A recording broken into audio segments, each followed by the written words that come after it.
নমস্কার বন্ধুরা, welcome to my channel, যেখানে ভূতের ভয় নিয়ে চলে এসে তোমাদের জন্য আর একটা নতুন রিয়েল হরর স্টোরি।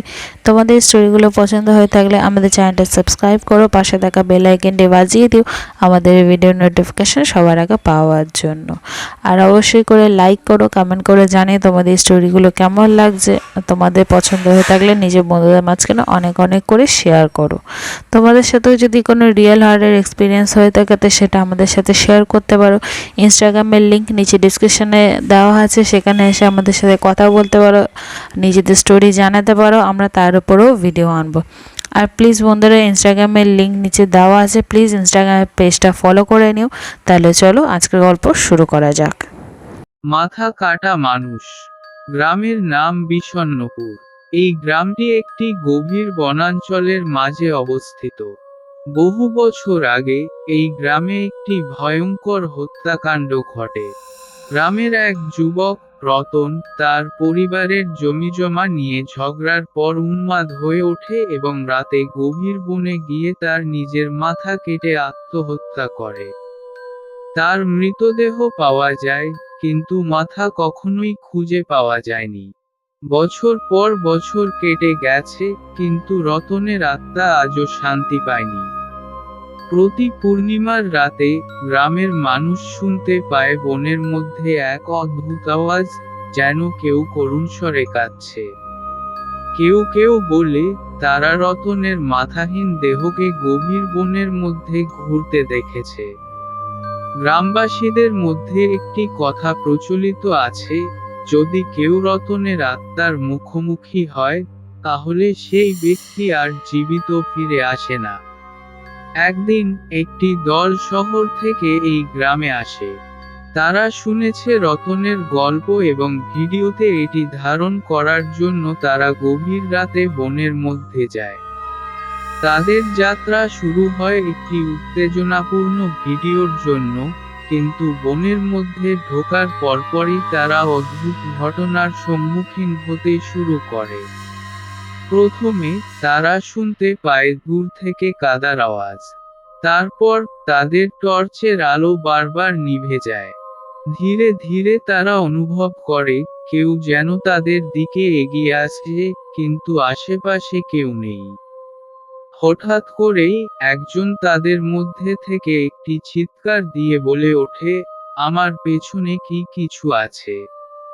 বাকিরা যখন তার দিকে তাকায়, তখন তারা দেখে তার শরীরের ওপরে নেই কোনো মাথা। এরপর তাদের মধ্যে একটি চিৎকার শুনতে পাওয়া যায়, আমাকে বাঁচাও। এবং তারপর সবকিছু নিস্তব্ধ হয়ে যায়। পরদিন সকালে গ্রামবাসীরা যখন বনের মধ্যে যায়, তারা শুধু ক্যামেরাটি খুঁজে পায়, যেখানে ধরা পড়েছে এক ভয়ানক দৃশ্য, মাথা কাটা রতনের দেহ তাদের পেছনে পেছনে আসছে। সেই ফুটেজটি আজও রহস্যময় এবং কেউই তা সম্পূর্ণভাবে দেখতে সাহস পায়নি। গ্রামবাসীদের মধ্যে ভয় ছড়িয়ে পড়ে যখন তারা ওই দলের খুঁজে পাওয়া ক্যামেরায় রেকর্ড করা ভিডিও দেখে। গ্রাম প্রধান এবং বয়োজ্যেষ্ঠরা সিদ্ধান্ত নেয় যে এই ভয়ঙ্কর ঘটনার পর আর কাউকে বনে ঢুকতে দেওয়া হবে না। তারা সবাইকে সতর্ক করে দেয়, রতনের আত্মাকে বিরক্ত করা মানেই মৃত্যুকে নিমন্ত্রণ জানানো। কিন্তু শহরে এই ভিডিওটি ছড়িয়ে পড়ার পর একটি রহস্যময় দলের নজরে আসে এই ঘটনা। এই দলটি মূলত ভৌতিক ঘটনা এবং অমীমাংসিত রহস্যগুলোর পেছনে অনুসন্ধান করে। তারা ঠিক করে যে, সত্যিই যদি এমন কিছু থাকে, তাহলে তারা সেটা খুঁজে বের করবে। দলটি গ্রামে আসে এবং গ্রামবাসীদের আপত্তি উপেক্ষা করে বনে যাওয়ার সিদ্ধান্ত নেয়। এদিকে গ্রামে নতুন নতুন ঘটনা ঘটতে শুরু করে। রাতে কেউ দরজায় টোকা দেয়, অথচ বাইরে কেউ থাকে না। গ্রামের একটি মেয়ে দাবি করে, সে রাতে তার ঘুমের মধ্যে মাথাহীন এক মানুষের উপস্থিতি অনুভব করেছে। গ্রামের বাইরে যাওয়ার রাস্তায় সন্ধ্যার পর কেউ আর বের হতে সাহস করে না, কারণ অনেকেই রাস্তার ধারে রক্তের দাগ দেখতে পেয়েছে। রহস্যময় দলটি যখন বনের গভীরে পৌঁছে, তখনই তারা বুঝতে পারে, রতনের আত্মা শুধু প্রতিশোধ নিতেই নয়, কোনো এক অশুভ শক্তির অধীনে রয়েছে। তাদের তদন্তের সময়, তারা একটি প্রাচীন মন্দিরের ধ্বংসাবশেষ খুঁজে পায়, যেখানে অন্ধকার জাদুবিদ্যা চর্চা করা হতো। তারা মন্দিরের ভিতর প্রবেশ করে এবং দেখতে পায় কিছু প্রাচীন স্ক্রোল যা রতনের হত্যাকাণ্ড এবং আত্মার সাথে সংযুক্ত।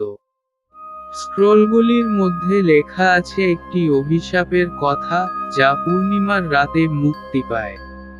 মন্দিরের কেন্দ্রে একটি বিশাল পাথরের মাথার মূর্তি রয়েছে, যা দেখে দলের সদস্যদের মধ্যে একজনের মনে পড়ে রতনের মাথাহীন দেহের কথা। তারা বুঝতে পারে, রতনের মাথা এখানে আনা হয়েছিল এবং তার মৃত্যুর সাথে সাথে এই মন্দিরে একটি ভয়ানক শক্তি জাগ্রত হয়েছে। দলটি চেষ্টা করে সেই স্ক্রোলগুলি পড়ে অভিশাপের প্রতিকার খুঁজে পেতে, কিন্তু ঠিক তখনই চারপাশে বাতাসের মধ্যে একটি অদ্ভুত কণ্ঠ শোনা যায়, যেন কেউ ফিসফিস করে বলছে, তোমরা এ থেকে বাঁচতে পারবে না। হঠাৎ করেই মন্দিরের দরজা জোরে বন্ধ হয়ে যায় এবং চারপাশের বাতাস ভারী হয়ে ওঠে। দলের সদস্যরা নিজেদের মধ্যে আলাদা হয়ে যায়, এবং একটি রহস্যময়ী শক্তি তাদের একে একে মন্দিরের গভীরে টেনে নিয়ে যায়। মন্দিরের অন্ধকারে আটকা পড়া দলের সদস্যরা একে একে রহস্যময়ী শক্তির শিকার হতে থাকে। তাদের একজন, নাম অরূপ, একাকী হয়ে মন্দিরের একটি কোণে লুকিয়ে থাকে। তিনি বুঝতে পারেন, এই মন্দির এবং রতনের মাথা কাটা হত্যার পিছনে রয়েছে একটি প্রাচীন কালো জাদুর শক্তি।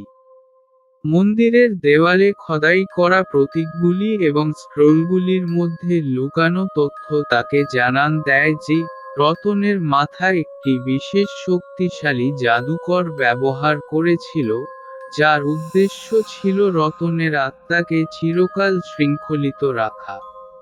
অরূপ জাদুটির প্রতিকার খোঁজার চেষ্টা করে। তিনি মনে করতে পারেন যে স্ক্রোলগুলির একটিতে একটি মন্ত্র লেখা ছিল, যা উচ্চারণ করলে আত্মাটি মুক্তি পেতে পারে। তবে মন্ত্রটি বলতে হবে সম্পূর্ণ আত্মবিশ্বাসের সাথে এবং কোনো ভয় পেলে তা ব্যর্থ হবে। এদিকে, মন্দিরের ভিতরে অশুভ শক্তি ক্রমশ বাড়তে থাকে, এবং অরূপ দেখতে পায় যে মন্দিরের মূর্তি থেকে এক অদ্ভুত আলো নির্গত হচ্ছে, যা মন্দিরের মেঝেতে ছায়া ফেলে। ছায়াটি ধীরে ধীরে এক মানব আকৃতির রূপ নিতে শুরু করে, একটি মাথা কাটা মানুষ। অরূপ সাহস করে মন্ত্রটি উচ্চারণ শুরু করে, কিন্তু চারপাশের অশুভ শক্তি তাকে বিভ্রান্ত করার চেষ্টা করে। তার সামনে রতনের আতঙ্কিত মুখ ভেসে ওঠে, যেন সে চিরকাল শাস্তি ভোগ করছে। অরূপ সজোরে মন্ত্রটি উচ্চারণ করে এবং মন্ত্রের শেষ লাইন বলার সঙ্গে সঙ্গে মন্দিরের ভিতর এক প্রচণ্ড বিস্ফোরণ হয়। মন্দিরের চারপাশে হঠাৎ করেই একটি শান্তি নেমে আসে। সবকিছু নিস্তব্ধ হয়ে যায়। অরূপ দেখে যে রতনের আত্মা ধীরে ধীরে মূর্তির ছায়া থেকে মুক্ত হয়ে আকাশের দিকে উঠে যাচ্ছে। রতনের মুখে অবশেষে শান্তির অভিব্যক্তি ফুটে ওঠে। মন্দিরের ভেতরে থাকা অন্যান্য সদস্যরাও ধীরে ধীরে মুক্তি পায় এবং অরূপের কাছে ফিরে আসে। তবে গল্প এখানেই শেষ নয়।